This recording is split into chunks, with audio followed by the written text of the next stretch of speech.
Hey everybody, Crypto Mentor 99. How you doing? How you doing? Hey, I did a teaser video 2 or 3 days ago, and I said that I would be having a NFT influencer interview this week.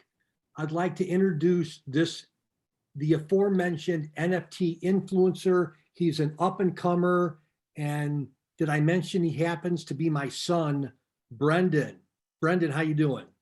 Good. I'm doing great. Thanks for having me. Yeah, we've been planning this interview probably longer than we want to admit, or longer than I want to admit. And I mean this isn't a proud father talking about his son, but Brendan has excelled in so many things: graphic design, web design, we'll go on and on and on. Relatively recently, got involved in the NFT space, has made super duper contacts in over just a few months. I'll let Brendan speak on it. But Brendan, by way of introduction, why don't you kind of introduce everybody and so they can get a feel for who you are and what you're doing? Yeah, definitely. My background's in graphic design. I studied graphic design and have been doing and pursuing that for what's probably is closing in on nearly 20 years. And currently, I run and own a design and branding studio called Ocean and Sea.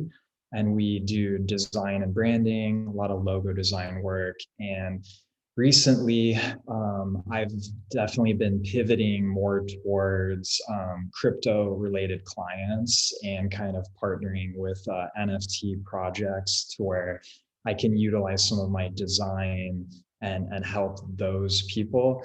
Um, a few clients that I've worked with in the past, one of which was referred by Crypto Mentor 99, local coin swap.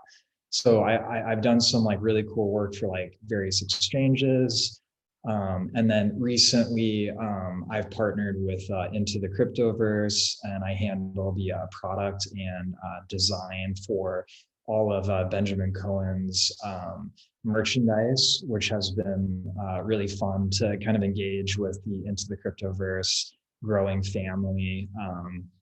So that's been great. But then, yeah, more recently, we can touch on it in a little bit, but I've been sort of kind of trying to, become a part of multiple NFT communities and just see where kind of that leads. And like you said, there's been like a lot of really, really cool connections that I've already got just from that. And then last but not least, this year, with the help of two of my partners slash friends here in Kansas City, I actually started a in-person organization called NFT Central that's geared towards educating people to know the 101s of what NFTs are and specifically how you can harness those to build your business and brand.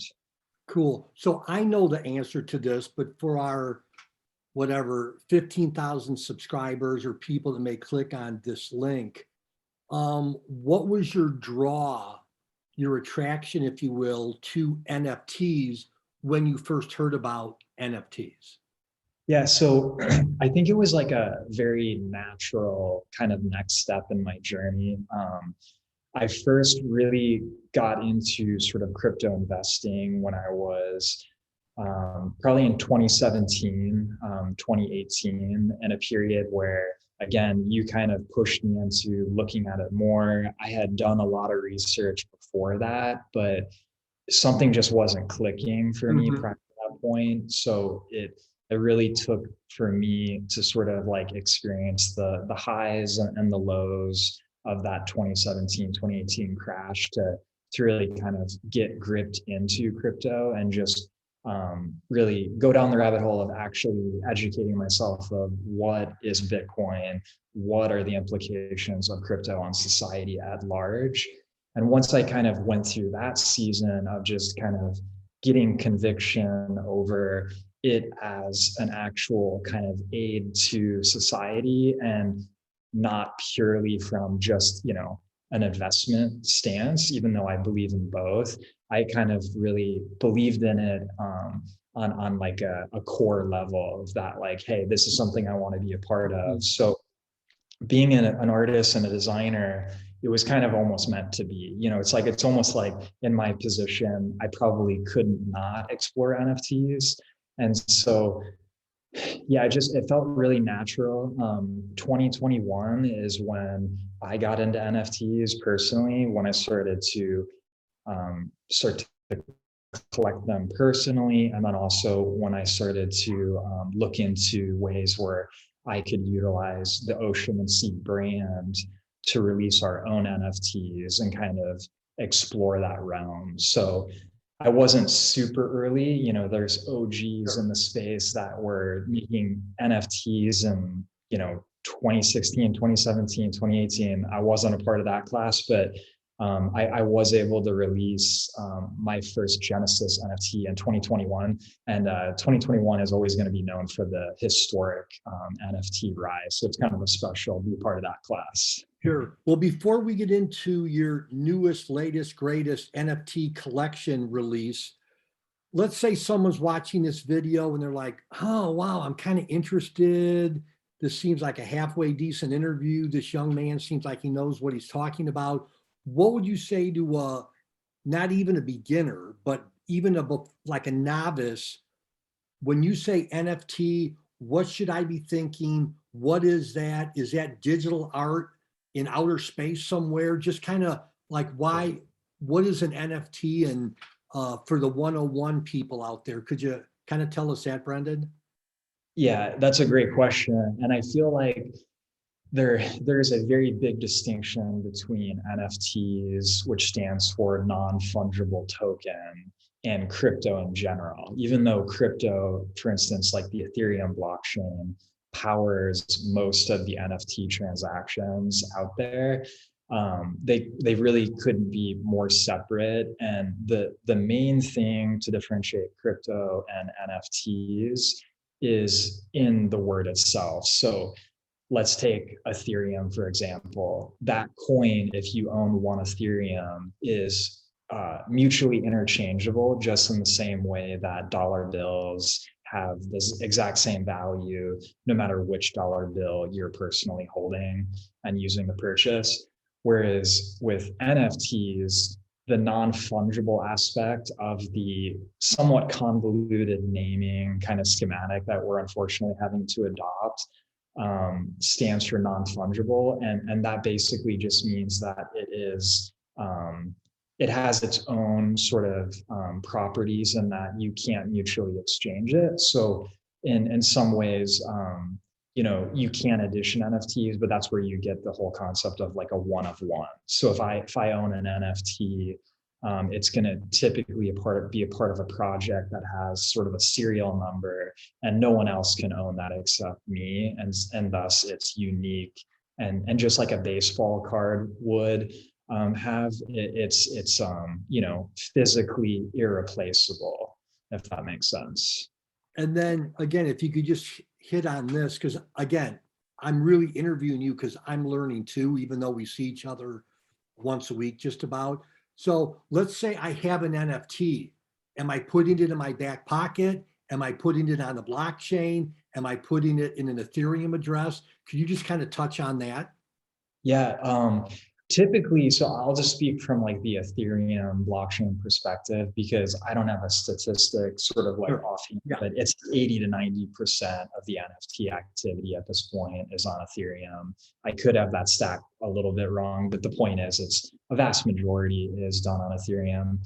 And so, yeah, with the process of minting, it's actually extremely easy to make your own NFT. And what's cool about NFTs is that a lot of people's perceptions of NFTs is basically cartoon characters that you see being used as profile pictures on Twitter. But that's only just the beginning. Really, NFTs are going to basically in and of itself be a multi-trillion-dollar asset class, because it is going to represent exclusive concert ticket access. A lot of times NFTs have exclusivity to businesses that partner with projects. It could be music where you share revenues of the profits with your favorite musician. It could be really an infinite amount of things. Like eventually we'll most likely have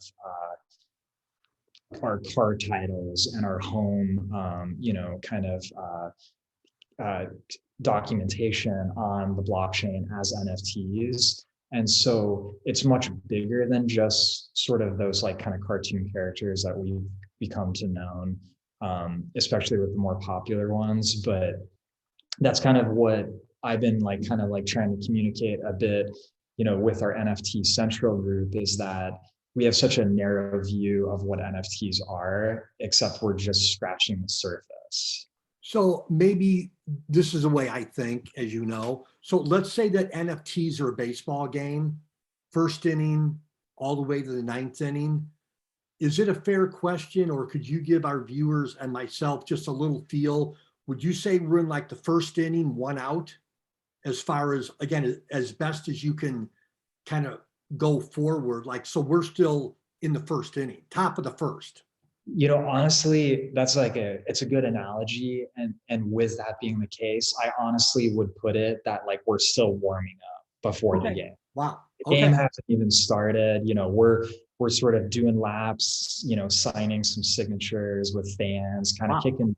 Okay. Like we haven't even got into the first inning, and that's what's so exciting, is that there is so much ahead. And in many ways, if you look at sort of like the kind of creation of Bitcoin really starting in sort of that 2009 kind of area, in a lot of ways, NFTs really started in 2021 because that was the first time that it skyrocketed in popularity. Of course, there was much more before that 2021 calendar year, but it was instrumental. If you look at the volume exchange from 2020 to 2021, I mean, you can't even cross compare. Yeah, it was kind of parabolic growth. And so prior to 2021, the average person that's not into crypto had no clue what an NFT was. And now they do know what it is. And usually it's, not to sound mean, but it's usually sort of an uneducated perspective of what NFTs are. And so what you see a lot of times is people kind of annoyed at that NFT conversation, because if everyone's talking about it and you don't understand what it is, yeah, sure, I can see that. Whatever. It's annoying. It's stupid. Yeah. All right. Well, let's switch gears a little bit and talk what I'm not most proud of you about, but this new NFT collection release. Sorry, for lack of a better word. So again, why don't you, just take it from here, let everybody know who, what, when, where, and why about your new NFT collection. Yeah, I appreciate it. The collection that I have released this year is called Alpha, and we're selling it on a NFT marketplace called Foundation. And we'll have a link below of that project where you can kind of go directly and check out that work. But yeah, I released that on St. Patrick's Day. St. Patrick's Day has always been sort of like a fun date that I've used in sort of the ocean and sea history. And so I thought that would be fun to mint the collection on St. Patrick's Day, especially with the O'Shaughnessy and Irish heritage. This is kind of fun. I minted it actually between like 1 and 4 a.m. because on Ethereum, gas, which is the fees associated with minting your NFT, they're higher during the days of the US market hours. And so if you can do that in kind of the early morning hours, you're basically going to spend less money doing that. But yeah, this project started in 2020, and basically Alpha represents all of the Latin characters of our alphabet. So it's A through Z, 0 through 9.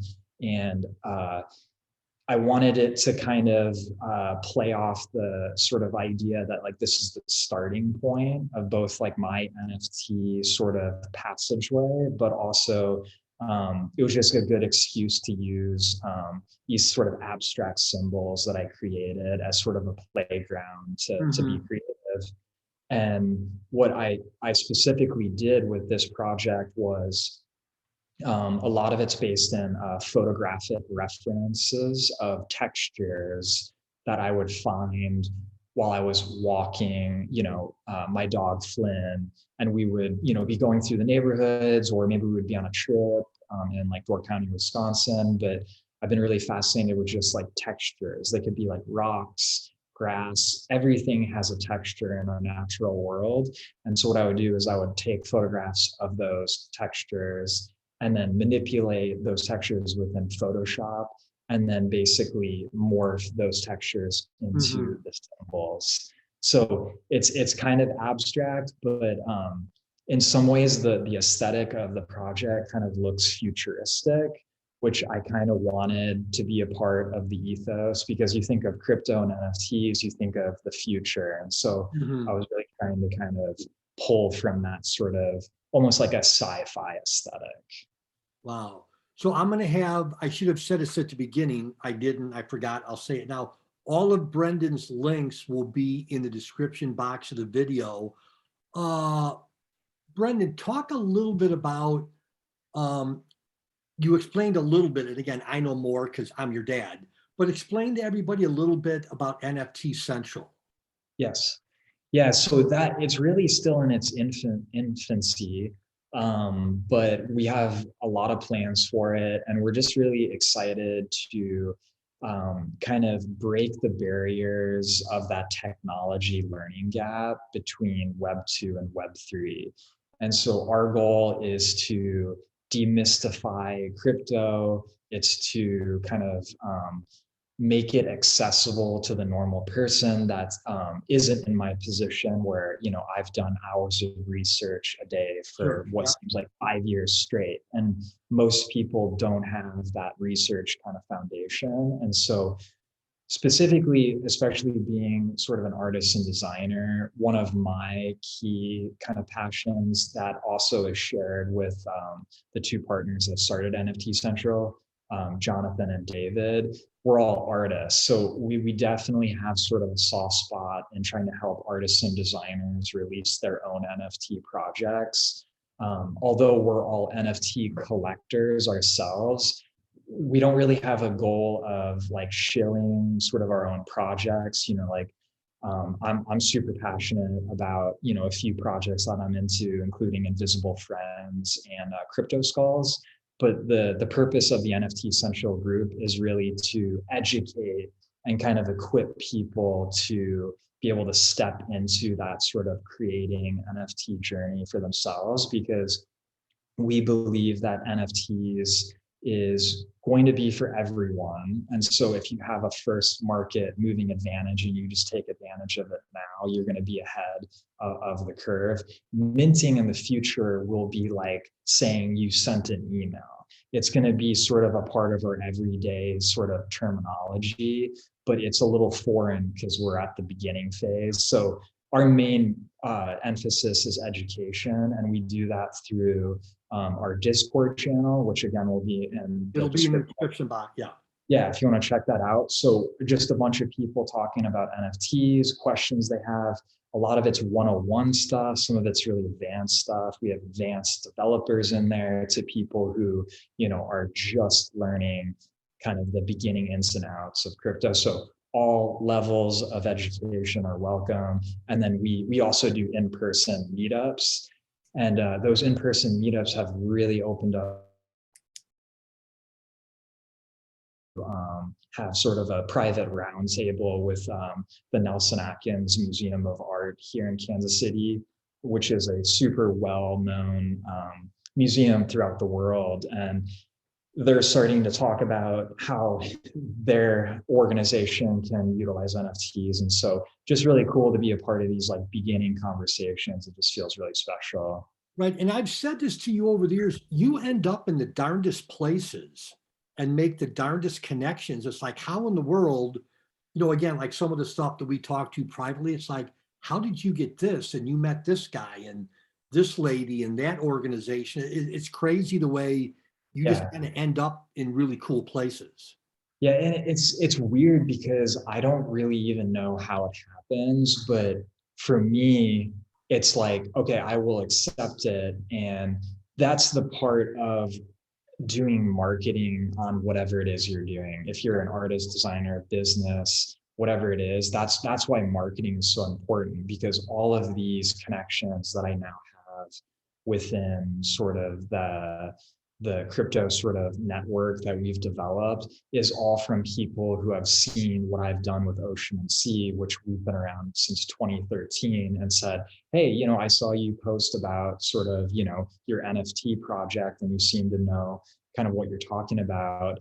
Hey, would you be interested in kind of visiting us in this meeting? And I'm like, absolutely. Yeah. So let's end with this. And I told you, like in the pre-interview, I end every interview in the exact same manner. I call it the last word. So even though you know what I'm going to say, I'm just going to say it to the viewer. So whenever I interview someone, I always have the person I'm interviewing, the expert, the guy or the woman that I'm talking to, I always give them the last word. So Brendan, is there anything that maybe we haven't touched on? You're like, oh, shoot, I wanted to mention that, or maybe I didn't ask or you forgot. Can you think of anything? Again, wide open space, crypto, about Ocean and Sea, NFT Central, whatever. You've got the last say. Is there anything that you'd like our listeners to know? I think it's kind of an overarching point that I would challenge everyone who's watching this to consider. No matter where you are at in your NFT journey, in terms of understanding what NFTs are and the power that they harness, to be open to exploring more. And so if you're a beginner, or maybe you don't even know anything about it, I think that a lot of people sort of do themselves a disservice by writing something off before they've even able to sort of learn what it is that they're writing off. And I understand that a lot of the concepts within NFTs does sound silly. And even to a lot of artists and designers that I know personally that are friends, that I talk to about NFTs, not everyone's sort of on board with this idea because it just seems like it's kind of make believe. Yeah. But and I get that perspective. I don't agree with that. I'm sorry, I interrupted. Yeah, A lot of people no, think, yeah, I totally understand. And I sort of like sympathize with that viewpoint just because it is a very abstract concept, because like really the value is in the timestamp, and the timestamp is protected by the decentralization and security of that blockchain. So when you take Ethereum, for example, it is extremely decentralized, which means that it is not essentially hackable. And thus it gives that timestamp and sort of the kind of that moment its weight. And so it's all about who does what and when they do it. And so all I'm kind of getting at is just be open to learning more about NFTs, because NFTs are more than just what we were kind of talking about, like cartoons. NFTs are going to infiltrate most likely every part of our life, from buying cars, buying homes, really anything is going to be through the NFT avenue. And so in a lot of ways, the better way to look at what NFTs are is really kind of in the lens of email, and how much do we use email. And that is pretty much how much we're probably going to use NFTs. It's going to be a part of everyday life. And so even though it can be confusing, just kind of encourage you to both think larger in terms of like what NFTs can be. So like big picture, or like, zoom out. It's not just cartoons. And then also just being open to it is going to allow you to just increase your opportunities with whatever it is you're doing. cool. All right, so I'm gonna give one more shout out to my only son. That would be my favorite son. So with Brendan's design studio, again, all the information will be in the description box. He's done crypto projects, crypto logos. I don't want to quite say he's done it all, but I'm close to saying that. But if you got some design work, if you want to know more about the NFT Central or whatever, again, I'll have the information in the description box below. And in closing, if you know someone that would want to connect with Brendan or whatever, we can make that happen too. And if someone is similar to Brendan, you're listening to this, I would love to interview you. I want to have more influencers, I guess, for lack of a better word, or that is the right word, influencers. So if you're one, come and talk to me. You don't have to have a YouTube channel. Brendan does it, but I want to interview you. And that's my story, and I'm sticking to it. Brendan, thanks a lot. And yeah, we'll be in touch.